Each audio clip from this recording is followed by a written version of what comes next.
السلام علیکم دوستوں، حضرت امام حسین رضی اللہ تعالی عنہ کی شہادت کا بدلہ کس نے لیا جانتے ہیں آج کی اس ویڈیو میں۔ میری گزارش ہے کہ اس ویڈیو کو آخر تک ضرور دیکھیں۔ جب یزید مر گیا 3 سال 8 مہینے گزر گئے، اس کے کچھ عرصے بعد وہی کوفہ کا مختار ثقفی جس کے گھر مسلم بن عقیل رضی اللہ تعالی عنہ ٹھہرے تھے، مختار ثقفی لوگوں کے بیچ ایک جذبہ پیدا کرتا ہے۔ لوگوں سے کہتا ہے کہ امام حسین اور ان کے خاندان والوں کے خون کا بدلہ لیا جائے، لہٰذا تم لوگ ہمارا ساتھ دو۔ تو سارے لوگوں نے بیک زبان ہو کر کہا، ہاں ہم امام حسین اور ان کے خاندان والوں کے خون کا بدلہ ضرور لیں گے، لہٰذا ہم لوگ تیار ہیں۔ اور سارے لوگ مختار ثقفی کے ساتھ ہو گئے۔ پھر مختار ثقفی نے حضرت امام حسین رضی اللہ تعالی عنہ کے بھائی حضرت محمد بن حنفیہ رضی اللہ تعالی عنہ کے نام ایک فرضی خط لکھا تھا اور لوگوں سے یہ کہہ دیا تھا کہ مجھ کو امام حسین کے بھائی محمد بن حنفیہ نے خط لکھ دیا ہے کہ امام حسین کے قاتلوں کا بدلہ لیا جائے۔ حضرت محمد بن حنفیہ کو جب یہ اطلاع ہوئی تو انہوں نے کہا کہ میں نے وہ خط نہیں لکھا ہے، اگر وہ ہمارے بھائی امام حسین کے قتل کا بدلہ لینا چاہتے ہیں تو مجھے کوئی اعتراض نہیں۔ پھر مختار ثقفی کو اب اور طاقت مل گئی۔ مختار ثقفی نے کہا، اب ہم امام حسین کے قاتلوں سے بدلہ لے کر ہی رہیں گے۔ مختار ثقفی نے اپنے تمام لوگوں کو اکٹھا کیا اور کہا کہ سب سے پہلے امام حسین کے قاتلوں کو گرفتار کیا جائے۔ لوگ نکل پڑے اور سب سے پہلے شمر گرفتار کر کے لایا جاتا ہے۔ جب شمر گرفتار کر کے لایا گیا تو مختار ثقفی کہتا ہے کہ شمر تیرا کیا کیا جائے بتا، تو ہی تو ہے جو امام حسین کو قتل کرنے کے لیے طرح طرح کی سازشیں رچتا تھا۔ شمر کے کانوں میں جب یہ آواز گئی تو وہ لرز گیا، کانپنے لگا اور کہنے لگا، مجھے معاف کر دو، میں بھی تو اسی جماعت میں تھا جس جماعت میں تم تھے۔ مختار ثقفی نے کہا، لیکن میں نے امام حسین کے خلاف تلوار نہیں اٹھائی تھی اور میں امام حسین کے خلاف میدان کربلا میں نہیں گیا تھا۔ تو حکومت کی لالچ میں امام حسین کے خلاف میدان کربلا میں چھوٹے چھوٹے بچوں کو بے رحمی سے قتل کر رہا تھا، اور سنا ہے کہ امام حسین کے سر کو تو نے ہی تن سے جدا کیا ہے، اسی لیے تیری گردن ضرور کاٹی جائے گی۔ شمر یہ سن کر خوف سے کانپنے لگا۔ مختار ثقفی نے جلادوں سے کہا کہ سب سے پہلے اس خبیث کی دونوں آنکھیں پھوڑ دو اور زبان کاٹ دو، لہٰذا شمر کی آنکھیں پھوڑ دی گئی اور زبان کاٹ دیے گئے۔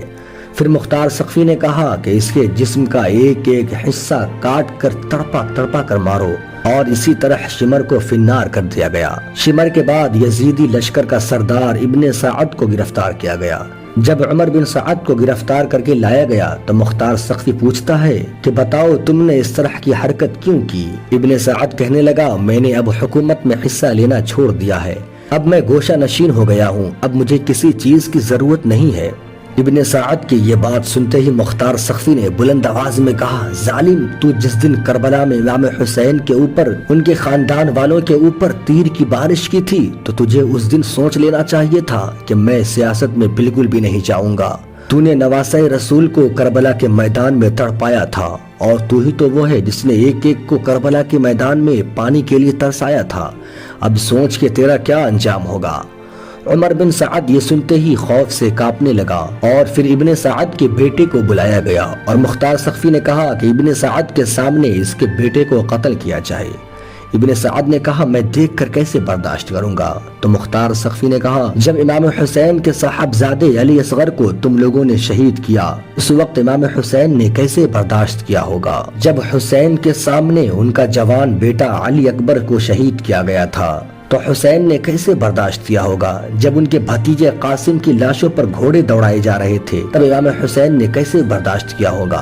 مار دو اس ظالم کو۔ اس کے بعد ابن سعد کی انگلیاں کاٹی گئی، آنکھیں نکال لی گئی، زبانوں کو بھی کاٹ دیا گیا، اور اس کے جسم کے ایک ایک حصے کو کاٹ کر ابن سعد کو آگ میں جلا کر خاک کر دیا گیا، اور اس طرح میں سے قاتلان حسین میں سے دوسرے قاتل کو سزا دی گئی۔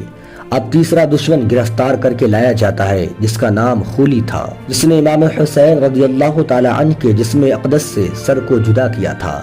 یہ وہ بدبخت ہے جس نے امام حسین کے سر مبارک کو کپڑے میں لپیٹ کر نیزے پر لٹکا کر چل رہا تھا۔ خولی کو پکڑنے کے بعد مختار ثقفی کے سامنے پیش کیا گیا اور مختار سقفی نے حکم دیا کہ اسے اتنی بھیانک سزا دی جائے کہ دنیا یاد رکھے۔ مختار سقفی نے کہا کہ اس کے ہاتھ اور پیر کو اس کے جسم سے ایک کر دو اور اس کی زبان کاٹ دو اور تڑپا تڑپا کر قتل کر دو، اور اسے اسی طرح قتل کر دیا گیا۔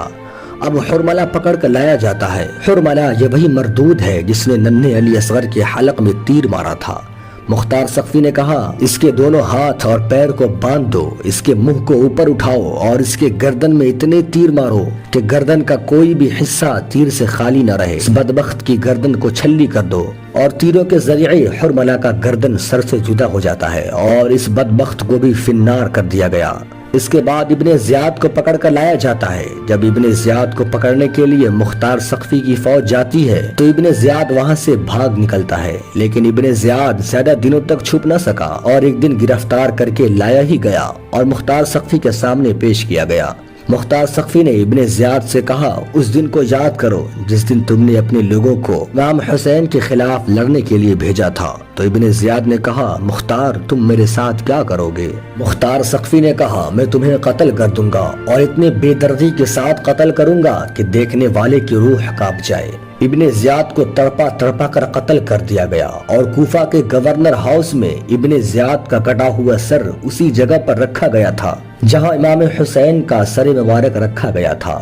اتنے میں ایک سانپ نمودار ہوتا ہے اور اس کے ناک میں داخل ہوتا ہے، پھر ناک سے نکل کر منہ سے گھستا ہے اور نتنے سے نکلتا ہے۔ اسی طرح 3 مرتبہ یہ معاملہ ہوا، پھر وہ سانپ اچانک سے غائب ہو گیا۔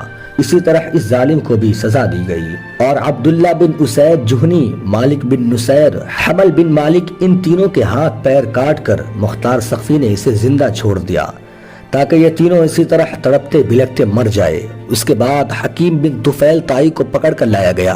یہ وہ حکیم بن طفیل طائی خبیث ہے جس نے عباس علمدار کے کپڑے اتار لیے تھے۔